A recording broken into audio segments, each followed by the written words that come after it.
ډیرو محترمو مسلمانانو، نن یو زبردست نقش درته ښیم د دلي مراد دپاره. یعنې ستاسو په زړه کې کوم مراد دی، هغه مراد نه پوره کیږي. د هغې مراد پوره کېدو دپاره محترمو مسلمانانو د صورت دهر نقش دی، بس صرف دا نقش په دغه طریقه باندې ولیکئ.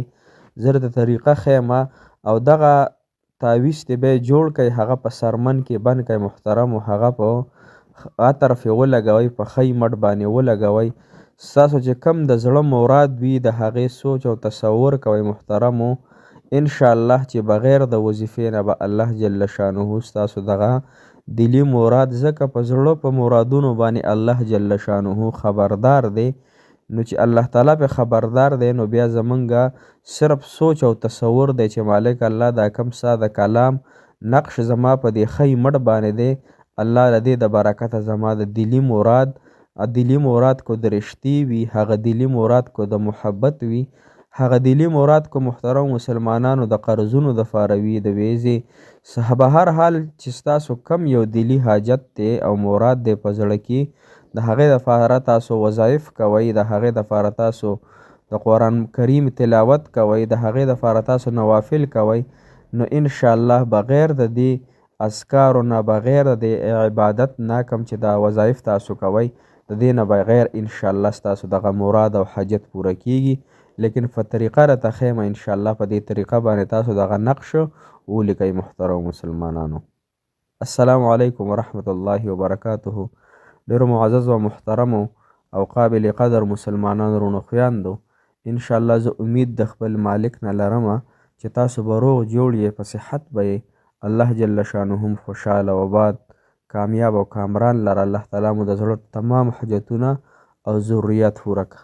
او هغه مسلمانان کم چې مسافر دي په هر ملک کې دي، الله تعالی دغه مسافرو له ښکلې زندګي د صحت او عافیت والا ورکړي. الله تعالی د خپلو کورونو ته په ډکو منګولو سره راوستلی کړي. محترمو، نن چې زمونږ کوم تعویض دی هغه د صورت دهر دی. دا صورت دهر د قرآن مجید یو صورت دی، صحیح شوه. او قرآن کې الله تعالی فرمایي چې مؤمنانو لپاره قرآن کریم څه شی دی؟ رهنمایي ده، شفا ده. نو لہذا چې کوم انسان د زړه په سچایۍ سره او د زړه په دلي مراد پوره کېدو دپاره دا نقش په دې طریقه باندې ولیکي او بیا چمیار وغیره له یو څه یې په خپله په کور کې وګنډي، نو محترمو او بیا په ښی مټ باندې واچوي، نو د هغه مرادونه به الله تعالی خود به خوده پوره کوي، بلکې بغیر د وظایفو نه او بغیر د نوافلو نه به الله تعالی پوره کوي. اوس طریقه کار یې څه دی محترم مسلمانانو؟ انشاءالله تاسو ته ما په دې سکرین باندې دغه نقش دغه کړی دی، خو تاسو ته زه په دې بل سایډ باندې به انشاءالله تاسو ته دا نقش پوره غټ ښکارېږي.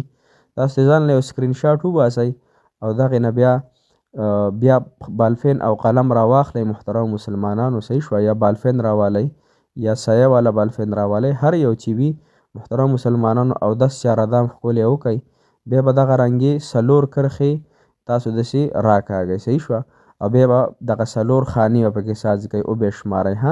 یعنې دا 1 2 3 4 خانې دي او 4 بل سیټ ته خانې دي، صحیح شوه.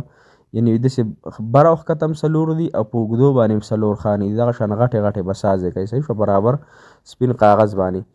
بیا به تاسو کله 14 چارهدام وکړو نو بالفین هم راواغست، نو دا به ولیکئ، خو دا به د ښی سیډه لیکئ، صحیح شوه. لکه مثال په طور ښی سیډ نه چې کوم دا کرښه شروع کېږي، اول به دا غونډه ولیکئ، بیا به ورپسې ولیکئ، بیا به ورپسې، بیا به اخري 4مه کرښه ولیکئ. خو لومبی به چې لومبی لیکئ نو ورپسې به لاندې بیا راځئ، لاندې کرښې چې هغو ټولې پوره کړئ، بیا به ورپسې بیا 2مې کرښې ته لاړ شي، هغه به را پوره کېدی، یعنې د ښی سیډ نه. دا به تاسو ښکلې اندازې سره ولیکئ په خپله او په دې سوچ او تصور سره چې الله د خپل د زړه مراد دپاره یې لیکم، الله ته پکې راله کمال راله پکې کېدی، او الله تعالی ته راله پکې د حاجت پوره کېده او د دلي مراد پوره کېدو دا ثمره او دا شفا راله پکې الله ته کېدی، صحیح شوه. تاسو دا ولیکو، بیا به عطر وګورئ، سپری نه عطر، بس په دې ګوټونو بوله لږ لږ شانتې فورې کوئ او هغه به ښکلې رامات کوئ، صحیح شوه. بیا به په سپینو مالوچو کې را لږ شان را بند کوئ، بیا سپینه کفړه محترم مسلمانان، او بیا پلشتک کې بیا باندې کوئ چې اوبه وغیره نه اخلي، صحیح شوه.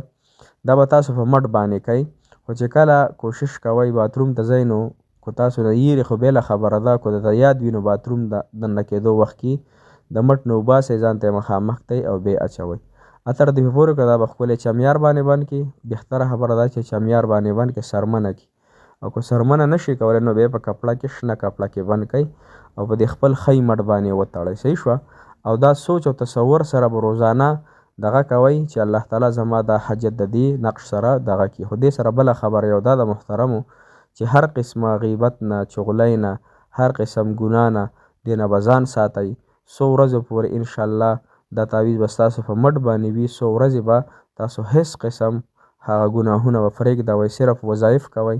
نور وظیفې ورسره کولی شئ، وظایف کوئ، مونځونه کوئ.